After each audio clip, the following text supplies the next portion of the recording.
Today I wanted to talk about keloid.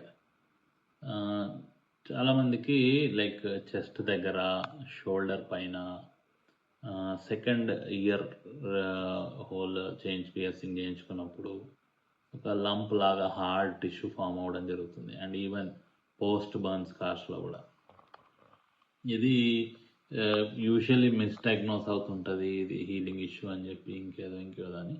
అల్టిమేట్గా ఈ patients అందరూ they end up coming to plastic surgeon when they find out that this is keloid. Keloid అనేది అన్ఫార్చునేట్గా పెద్దగా మనకి సైంటిఫిక్గా treatment options లేని ఒక కండిషన్.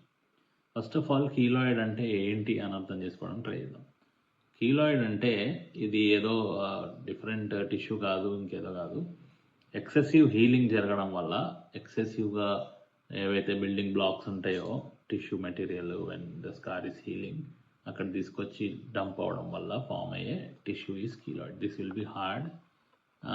దీంతో ప్రాబ్లం ఏంటంటే కీలాయిడ్ ఫామ్ అయిన తర్వాత కీలాయిడ్ టిష్యూ లోపల because activity of healing is still going on, they will be itching ఉంటుంది, which even if you scratch you don't get relief. ఇది మెయిన్ ప్రాబ్లం. సో మనకి అందుబాటులో ఉన్న ట్రీట్మెంట్ ఆప్షన్స్ ఏంటంటే కీలాయిడ్ చాలా చిన్నగా స్టార్టింగ్ స్టేజ్లో ఉన్నప్పుడు ఇంట్రా లీషనల్ అంటే లీషన్ లోపల, కీలాయిడ్ లోపల లాంగ్ యాక్టింగ్ స్టీరాయిడ్ ఇస్తాం. సో దట్ ఈ ఎక్సెసివ్ హీలింగ్ అనేది అరెస్ట్ అయిపోయి తగ్గిపోతుంది and symptoms come down.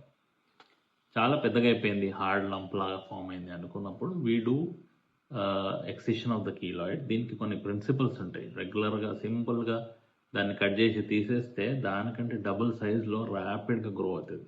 This is the dangerous part of keloid. So దానికి ప్రిన్సిపల్స్ ఉంటాయి. We leave a rim of keloid and excise the tissue and we give long acting steroid so that the recurrence రాకుండా.